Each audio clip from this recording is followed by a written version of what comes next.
आपने जका अशरफ को बना दिया चेयरमैन, जिसको टके का नहीं पता कि यार क्रिकेट है क्या। इंडिया को देखा है आपने, रोहित शर्मा ने कितना आगे मारा है, छक्के पे छक्का मारा है, इनकी पूरी इनिंग में छक्का नहीं है। मतलब कि पूरी इनिंग में एक बंदा नहीं है जिसने छिक्का मारा हो। और वहां Rohit Sharma back to back, आपकी स्पीड गन हम कहते हैं आरएस रऊफ को, उसको एक एक ओवर में तीन तीन छिक्के मारा है। यार क्यों मारा है भाई, पूरी दुनिया में पाकिस्तान का नाम बदनाम करके रख दिया। लोग हंस रहे हैं, लोग तंज कर रहे हैं कि यार 152 पे, 154 पे दो बंदे आउट, 190 पे सारी टीम आउट। यार लानत है यार तुम्हारी क्रिकेट खेली पे।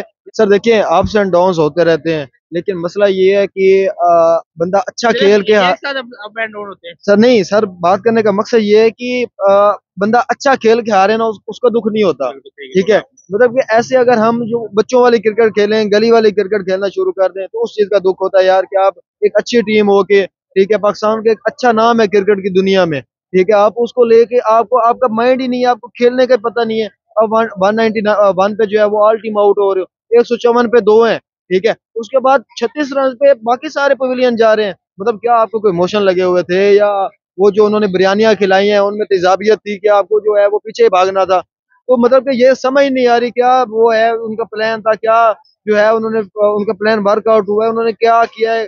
कुछ लोग कह रहे हैं काला जादू, ये सारी ड्रामेबाजी है, मतलब कि अपनी जो है वो हार को छुपाने के लिए। अगर जादू वाले कोई सीन होते तो बांग्लादेश सारी वर्ल्ड कप लेके चला जाता, ठीक है। तो ये मतलब कि पाकिस्तान की अपनी गफलत है, सिलेक्शन कमेटी ने सही अच्छी टीम जो है वो सिलेक्ट नहीं की है।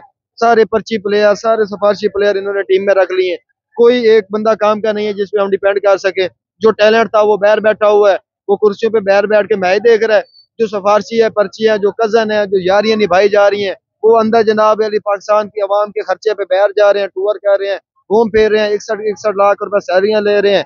तो वो जनाब क्रिकेट जो है वो खेल रहे हैं। तो मतलब कि पाकिस्तान में मेन जो है मसला है वो ये चाह रहा है कि पर्ची को जो है वो बैर होना चाहिए, पर्ची निज़ाम खत्म हो। इंजमाम उल हक को थोड़ी सी गैरत करनी चाहिए, इमाम उल हक को बैर बिठाए। अपने बेटे को भी उसने जनाब कायदे आज़म ट्रॉफी में लगा दी है विदाउट परफॉर्मेंस के। मतलब कि जो यंग टैलेंट है वो बैठ बैठ के तमाशे देखे, और आप लोग जो है वो अपने फैमिली मेंबर्स को आगे लेके चले जाओ। तो ये चीज नहीं होनी चाहिए। इमाम उल हक ने जिंदगी में छक्का नहीं मारा, वो बंदा वर्ल्ड कप स्क्वाड में पाकिस्तान के साथ चला गया है। मतलब कि ये सारी चीजें जो है वो जो है वो मैनेज करनी पड़ती हैं, देखनी पड़ती हैं। आपने जका अशरफ को बना दिया चेयरमैन, जिसको टके का नहीं पता कि यार क्रिकेट है क्या। ठीक है, आप रमीज राजा को कैसे हटा सकते हो, वो एक क्रिकेट का प्लेयर था, उसको पता था क्रिकेट की दुनिया का कि यार क्रिकेट में ये होता है, ये प्लेयर, इस प्लेयर को यहाँ पे जो है मैंने सिलेक्ट करवाना है, इस प्लेयर को यहाँ पे जाके मैंने लेके चलना है, इस तरह प्लेयर के साथ चलना है। उसको एक तरीका कार है, उसको एक नॉलेज थी क्रिकेट की, उसको बैर बिठा दिया गया है, ठीक है, जिसको पता ही नहीं है किसी चीज का, उसको आपने फ्रंट पे लेके आ गए हो। मतलब कि ये ज्यादती हो रही है, ये शुरू से ज्यादती हो रही है। एक वो सियासी निजाम बना हुआ है क्रिकेट में भी, तो इन सब चीजों को निकालना चाहिए। इनको पता नहीं है, इनके 90-70 के क्रिकेट खेल रहे हैं यार। यार ये क्या कर रहे हैं, मतलब कि एक ओवर में पॉइंट आउट करते हैं, एक सिंगल ले लेते हैं, तो इस तरह ये क्रिकेट नहीं है। इंडिया को देखा है आपने, रोहित शर्मा ने कितना आगे मारा है, छक्के पे छक्का मारा है, इनकी पूरी इनिंग में छक्का नहीं है।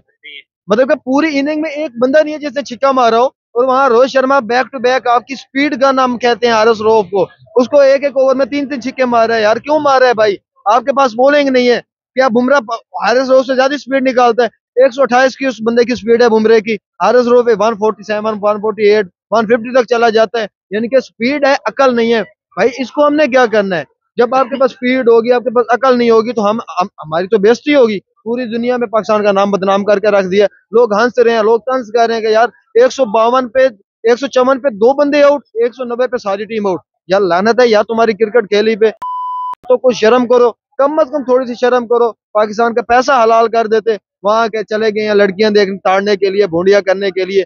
एक जका अशरफ साहब रात को ये टोटल मैच फिक्स हुआ है, जका अशरफ गए हैं वहां पे, उन्होंने जनाब बैठे हुए हैं, कैबिनेट बना ली है, प्लेयर्स को बुलाया जा रहा है, समझाया जा रहा है तो तूने इतने रन पे आउट होना है, तूने ये करना है, तूने इतने रन खाने हैं, तूने फलाह करना है, पहले खेलेंगे तो ये कर। मतलब कि ये सारा एक प्लान के तहत हुआ है। नहीं तो इंडिया की क्या जरूरत कि वो पाकिस्तान टीम को हरा के दिखा सके। यानी कि ये सारा कुछ जो है इसमें पॉलिटिशियन निजाम आ जाता है, सारे सियासी है, उनको पता है। आपका कहने का मतलब है ये पाकिस्तान ने आज का मैच जानबूझ के हारा है। बिल्कुल जानबूझ के आ रहा है, फिक्स मैच है यार। ये तो एक जिसको क्रिकेट का नॉलेज नहीं है ना, उसको बताओ कि यार भाई 154 पे दो बंदे आउट हैं, ठीक है, इतने ज्यादा 22 ओवर पड़े हैं, और जनाब लाइन लग रही है, 10 ओवर 9 ओवर बच गए हैं, और 190 रन पे, 191 रन पे ऑल टीम आउट होगी, वो क्या बोलेगा। जिसको नॉलेज नहीं है वो भी बंदा बोलेगा कि यार मैच फिक्स हुआ है, सारे मतलब कि जुआ खेलते हैं, जुआरी लोगों को आपने सेलेक्ट किया हुआ है, जिनको शर्म। शदाब खान को सिलेक्ट किया, लास्ट 4 साल से उसकी कोई परफॉर्मेंस नहीं है, ठीक है। बाबर आजम तेरी खुद की परफॉर्मेंस नहीं है, तुझे कब कैप्टनसी करने नहीं आती, कप्तानी करने नहीं आती, बॉलर को रोटेट करना नहीं आता, किस बॉलर को कब बॉलिंग देनी है, ओवर देना है, उसको ये नहीं पता है, किस प्लेयर को कब बारी पे भेजना उसको ये नहीं पता। कम अज कम रोहित शर्मा को देख लो यार, वो बंदा उसका माइंडसेट चेक करो कि कुलदीप यादव ने मिडल ओवर में जाके, ठीक है, 18वें 19 ओवर में उस बंदे ने जाके इफ्तिखार की विकेट ली है, ठीक है। उसके बाद सौशिक गिल की 1 ओवर में 2 विकेट लेके जा रहा है। अब उसने बुमराह के ओवर बचाए हुए थे 40 ओवर के बाद करवाने के लिए, उसने क्या किया है, उसको पता था कि यार पाकिस्तानी एक घटिया टीम है, टीम है, इसके खिलाफ उसने बुमराह को बुला लिया। बुमराह विकेट निकाल के दे रहा है रिजवान की। मतलब कि उसका एक माइंड सेट था, उसकी एक कैपिटेंसी है, मतलब कि वो टेक्निक के साथ जो है वो कप्तानी कर रहा था, और उसने एक अच्छी कप्तानी की है, नो डाउट। भारतीय हैं, हमारे रवैती हरीफ हैं, हमारे एक दुश्मन, यानी कि बाबर आजम ने अच्छी लेकिन कैप्टन नहीं की। नहीं किया, और अभी नहीं की इस मैच में। जब से वो कैप्टन बना है उसने कोई अच्छी कप्तानी नहीं की है। ये बच्चों जो अच्छे प्लेयर्स से जब परफॉर्मेंस दिए, गुड लक हो जाता रहा है नमाजों की वजह से। यार यकीन माने, इंडिया बॉलर जो है वो बॉल करवा रहे होते हैं, हम कह रहे होते हैं या अल्लाह या अल्लाह या अल्लाह, आउट नो, बेशक डाट हो जाए, आउट नो, मतलब कि हमें इतना डर लगा रहता है। मैं अभी जब मैच शुरू था, 154 पे 2 बंदे आउट थे, बॉल हो रही थी, मैंने कहा या अल्लाह या अल्लाह या अल्लाह, आउट ना हो, आउट ना हो। या अल्लाह कह रहा था, या आउट हुआ, मैंने कहा हाय अल्लाह। मतलब कि ये इतनी इतनी घटिया टीम है, इनको पे यकीन नहीं किया जा सकता, किसी बॉल पे आउट होके चले जाते हैं, मैच विन होता है, मैच हरवा के चले जाते हैं। इतनी एवरेज से खेल रहे थे, 350 रन इजी बनता था, 340, इन्होंने आगे तबाही की है, मैच हरवा के साइड पे हो गए। इनका क्या गया, इंडिया में पूरा हफ्ता जाके ढोल बजेंगे, तबले बजाएंगे,